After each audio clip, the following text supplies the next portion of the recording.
लाचित बरफुकन जी का जयंती है आज और आज हमारे असम सरकार ने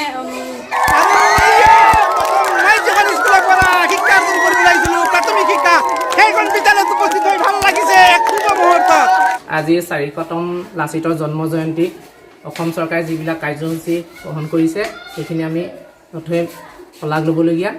সেই কাৰ্যসূচীৰ লগত অন্তৰ্গত কৰি আমি ধনিয়াপাৰ প্ৰাথমিক বিদ্যালয়টো এই বিভিন্ন ধৰণৰ ছাত্ৰ ছাত্ৰী চিত্ৰাংকন কুইজ ৰচনা আজি প্ৰতিযোগিতা আৰম্ভ কৰিছোঁ। তাৰে আজি বঁটা বিতৰণী অনুষ্ঠান পতা হৈছে। ইমান সময়ত লাচিতৰ বিষয়ে জানিবলগীয়া বহুত কথাই আছে। এইবাৰ আমাৰ বিশেষ চৰকাৰে যিখিনি 5 দিনীয়াকৈ কাৰ্যসূচী গ্ৰহণ কৰিছে তাৰ পৰা বহুত ছাত্ৰ ছাত্ৰী উপকৃত হৈছে। লাচিতৰ বিষয়ে বহুতো জানিব যে কোন আছিলে, তেওঁ ভৱিষ্যত প্ৰজন্মৰ কাৰণে উৎসাহ আৰু প্ৰেৰণা যোগাব। लाचित बरफुकन जी का जयंती है आज और आज हमारे असम सरकार ने स्कूल में पालन करने के लिए जो फैसला लिया है बहुत अच्छा है।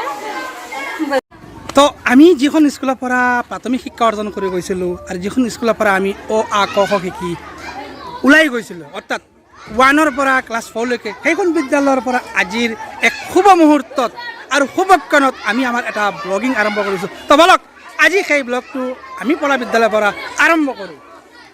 বীৰ লাচিত বৰফুকনৰ 400 বছৰীয়া জন্ম জয়ন্তী উপলক্ষে আৰু আমি আজি উপস্থিত আছোঁ ঘনিয়াৰপাৰ LP স্কুলত। আমাৰ যিখন স্কুলৰ পৰা আমি নিজে শিক্ষা অৰ্জন কৰিছিলোঁ সেইখন স্কুলত আৰু আজি সেইখন স্কুলত আপোনালোকক দেখাবলৈ লৈছোঁ যে বীৰ লাচিত বৰফুকনৰ জন্ম জয়ন্তী উপলক্ষে যি খেল আয়োজন কৰা হৈছে সেই খেলত এইমাত্ৰ আপোনালোকে দেখা পাইছে মেডাম আৰু এই মেডামৰ সন্মুখত আছে মেডাম চাব পাৰে অন্দৰ কলাপাংগাত মেডাম হয়। মেডাম কি কৰি চাওঁ আৰু ইয়াৰ লগে লগে মেডাম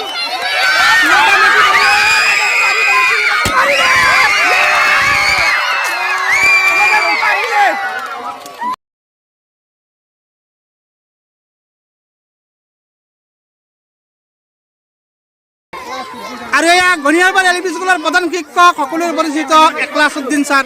আৰু আজি একলাছউদ্দিন ছাৰে বৰ্তমানে অন্দৰ কলা ভাঙিব।